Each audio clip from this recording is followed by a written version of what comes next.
Was the allegations true? Was he really into little kids? You know, No, I mean, he wasn't, man. well, clearly, He was nowhere near that. right. You know, but clearly some of the stuff he did wasn't really appropriate for an adult That's man. all bullshit, Vlad. I'm not gonna let you start there. I'm not gonna. Listen, I live. Listen. No. I'm gonna finish this. I'm gonna finish No, this. Vlad, because I don't want you to finish it and the shit go all over the internet on some negative shit. You know how that shit works. Okay. Mike's legacy got to be protected. When interviewers crossed the line while talking about Michael Jackson, many celebrities chose not to stay silent and stepped in before the conversation turned into a personal attack. They challenged biased questions, defended his name during the interviews, and pushed back whenever they felt the discussion had gone too far. Their responses reflected the deep respect they continued to have for Michael Jackson and their ongoing commitment to his legacy, making sure his name was treated with dignity and remembered with respect. Thoughts on everything Michael's been going through and all the accusations now against him? I think it's stupid because I know for a fact he likes girls. Trust me. Okay, how do you know for a fact that he likes girls? Because I've seen him with girls. I've seen him walk up to a girl, you know, and get her number, you know, and call her up and talk to her and say, hey, baby, what are you doing? You ever seen him kiss a girl, hold hands with a girl? Yeah, I've seen him kiss a girl before. Oh, yeah, I've seen him totally make out with a girl before. Where was that? Was that at his ranch or? I was at his ranch, yeah. Do you know who the girl was? Just like a fan or something. You hung out with him when you were how old the first time? I was 14. Were there children there when you were visiting? There were about 5 or 6 kids there. And you never saw anything inappropriate? No. To begin, many public figures used interviews as an opportunity to defend Michael Jackson whenever the conversation became unfair or disrespectful. Rather than allowing rumors and difficult questions to go unanswered, they spoke honestly about their own experiences and what they believed to be true, often challenging the narrative being presented in the media. Some, including Steve Harvey, said they knew him personally and trusted his character, while questioning how much of the criticism was influenced by outside pressures. Other celebrities who knew Michael Jackson personally were quick to defend him whenever interviews shifted toward old allegations and media rumors. During one interview, the interviewer began asking questions about Jackson's behavior and tried to bring up accusations from the past. Before the discussion could continue, Akon immediately stepped in and stopped the conversation, making it clear that he did not want the interview to be used as an attack on Michael's name. Like many others who had been close to Jackson, Akon chose to speak about his own experiences with him instead of relying on public speculation. Moments like these showed how some celebrities refused to remain silent when interviewers pushed controversial narratives about Michael Jackson. After our last interview, I interviewed Tom Mesereau, who was his lawyer that defended him successfully in that whole case. And I remember just going through the whole story and so forth and kind of digging into the background and everything. And I remember, because there's always, you know, from the outside looking in, you're like, well, was the allegations true? Was he really into little kids? You know, I mean, he wasn't, man. Well, clearly. He was nowhere near that. Right. You know, but clearly some of the stuff he did wasn't really appropriate for an adult That's man. all bullshit, Vlad. Then, during one tense interview, Akon did not even wait for the interviewer to finish speaking before stepping in to defend Michael. He made it clear that he did not want negative stories, old clips, or accusations linked to Michael's legacy, or spread across the internet. Instead, Akon described him as a kind-hearted person whose care for children came from genuine compassion and personal experience. According to him, Michael simply wanted children to feel happy, supported, and cared for. Moments like this showed how strongly some of his friends stood up for his character whenever the conversation began to turn disrespectful. Okay. Mike's legacy got to be protected, bro. The nigga was he was a true soul, like pure-hearted. Yeah. Nothing negative about him. Right. Everything that all the love that he came towards like kids was genuine because he wanted kids to progress and grow to be the best they could be. Yeah. You know, obviously he was a kid star, so he probably didn't get a lot of those things that normal kids get. So I can probably see where he was pulling from. But he genuinely just loved to see kids healthy and in a good place. He always wanted kids to be healthy. However, after the release of the Neverland documentary, Joe Rogan spoke cautiously about the accusations involving Michael Jackson and questioned whether it was fair to keep criticizing someone who was no longer alive to defend himself. Rather than accepting every claim without any discussion, he emphasized how complex the situation had always been. Rogan also questioned the role of the parents involved, asking why anyone would allow their children to spend so much time around Michael if those rumors had already been publicly known for years. Instead of focusing only on headlines and public reaction, he directed the conversation toward responsibility, fairness, and the challenge of judging a story when the person at the center of it is no longer able to respond. I don't want to watch that Michael Jackson thing. First of all, it's weird because he's not alive. He's not alive to defend himself, so it's weird. It's also stories, and you know, people tell the truth in stories sometimes, and sometimes they don't, and you don't know. And also, there was, it was always weird. Like, no one knew why, with all the rumors that everybody had ever heard about Michael Jackson, that anybody would let their kids go and hang out with him. Like, dude, when you watch the documentary, you're like, these parents are fucking morons. I don't get it, man. 2 of the fathers have committed suicide since this happened. Oh, Jesus Christ. Wait, but we don't have any hard evidence that he was molesting kids, right? All we have is rumors. Well, here's the thing. And in court, he was acquitted. Here's the problem. The doctor, his very doctor, said that he was chemically castrated. Talking about the guy who killed him. Yes. Yeah. That guy said he was chemically castrated by his parents to protect his voice. So you'd have no testosterone, right? Exactly. Not just no testosterone. So do you still bust nuts?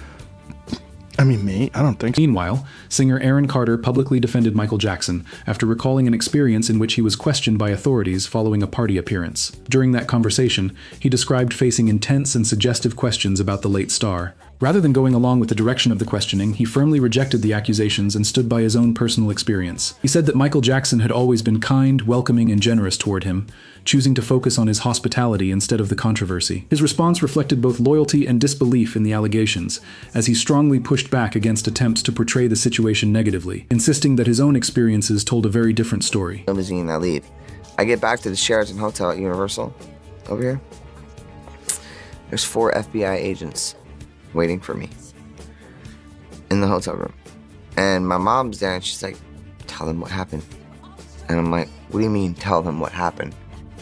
And I sit down with them and they all ask these super sexually exploiting,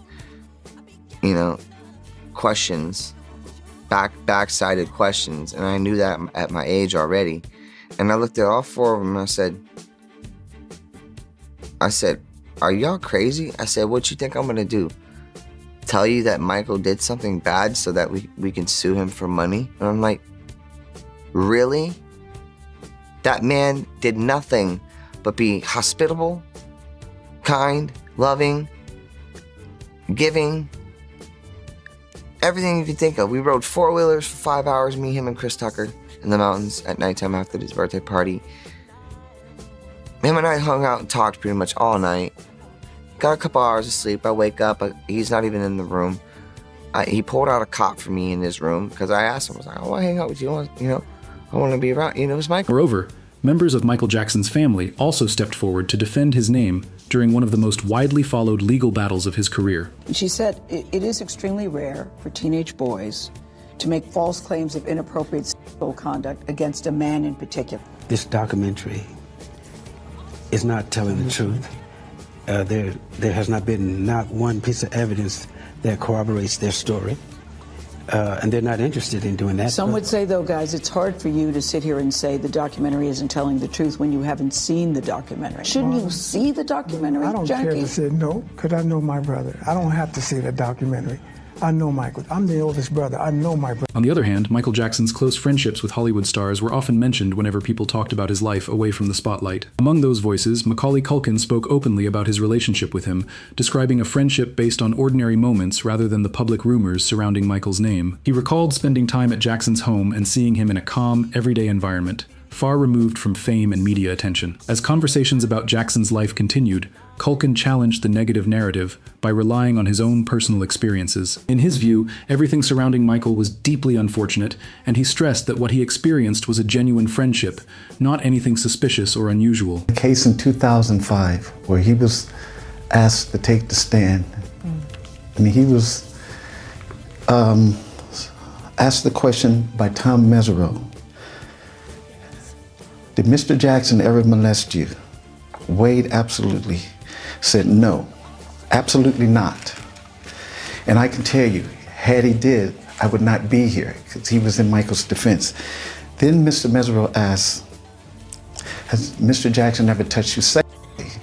And he said, no, I wouldn't stand for it. Then the conversation about MJ often went beyond his fame and music, turning to the accusations connected to his name. Macaulay spoke about the way people interpret situations like these, and highlighted what he believed was a simple but important point about how genuine cases involving harm to a child are usually handled. He suggested that if something truly serious had happened, most parents would choose justice and legal action over financial outcomes. Rather than accepting public assumptions, he encouraged people to look carefully at what had actually happened and what had not been proven. From his point of view, the matter had already gone through the legal process, and he believed the outcome spoke for itself, strengthening his belief in Jackson's innocence. I have to cover it, so let's ask about it. What's the relationship that you had with Michael Jackson? Had or have? I mean, it's kind Had of, both. you know, whatever. Let's go with had to Listen, have. no, he's a good friend of mine, and he still is. I mean, everything that's going on, I mean, it's unfortunate. It's an unfortunate situation for everyone involved, and you know, How'd you first get to meet him? I first met him. He kind of called me randomly, like out of the blue. He was just kind of like, "Hi, it's Michael," and I was like, "Hey."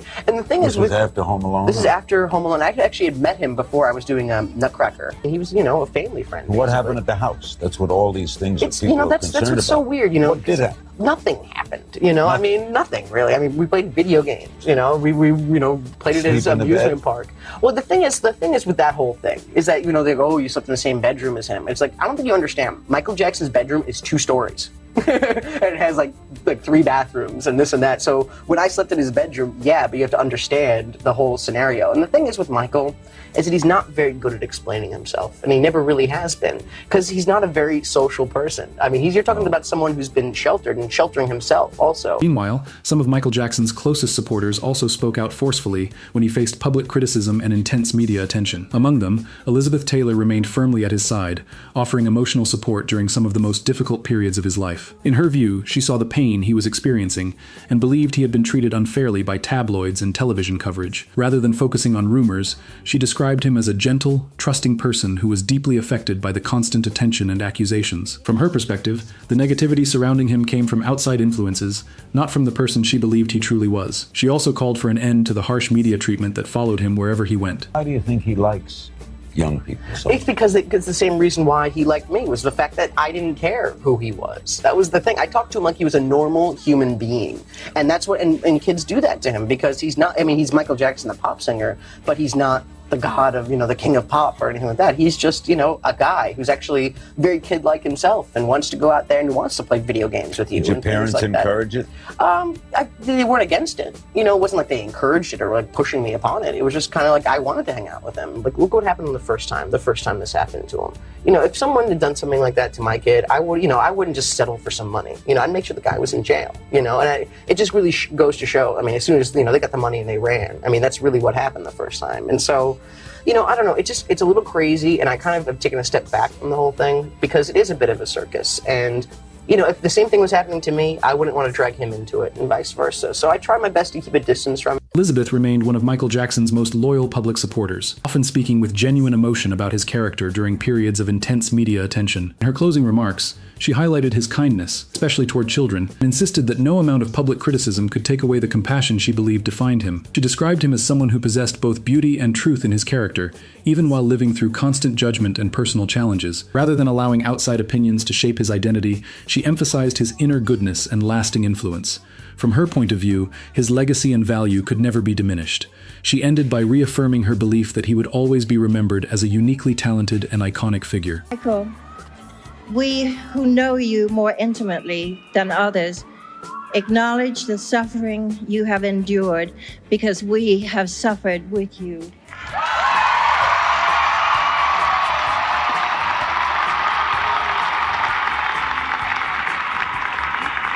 But in the midst of our deepest anguish, we have known that you would prevail through this dark hour, that you would emerge stronger, but still innocent,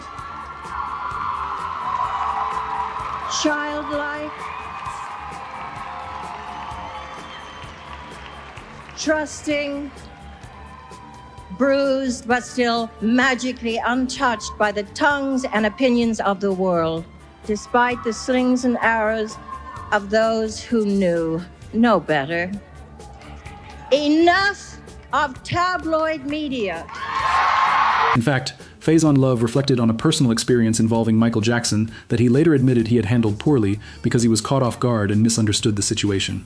He recalled being drawn into a conversation about Jackson spending time with children, where his first reaction was awkward because he had not fully understood the context. As the discussion continued, however, he was reminded that Jackson had also spent time with other families in completely ordinary social settings. That changed the way he looked back on the experience and led him to rethink his initial response. Rather than repeating assumptions, he acknowledged how easily public opinion can be shaped by rumors, and how real-life experiences often present a very different picture from what people expect or assume. Michael, we know that your recent torture is not going to alter or change your compassion and love for children. You know it. There is beauty and truth in your being.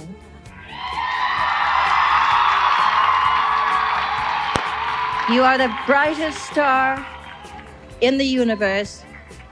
Don't let anything dim your leading light.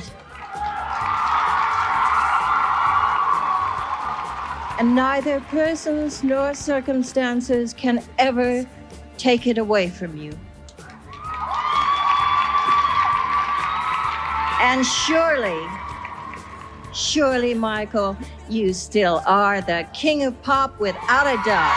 Faison also spoke about how his opinion of Michael Jackson changed after seeing him in person during a courtroom-related moment. He admitted that his first impression had been influenced by assumptions and the stories he had heard from others. That view began to change after he saw Jackson's calm and unusual demeanor in that environment. Instead of the image he had created in his mind, he saw someone who appeared relaxed and almost unaffected by the tension around him. That experience caused him to question his earlier opinion and rethink what he believed about the situation. Looking back, he openly admitted that he might have been wrong and even felt that he owed an apology, realizing how easily public opinion can take shape before people fully understand the reality. Chris said, "Hey, man, Michael wants you to come over there." I'm like, "Any kid?"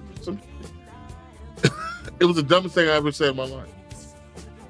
I sound stupid saying it. So Chris was like, "Man, he played with my kids." I was like, "Really?"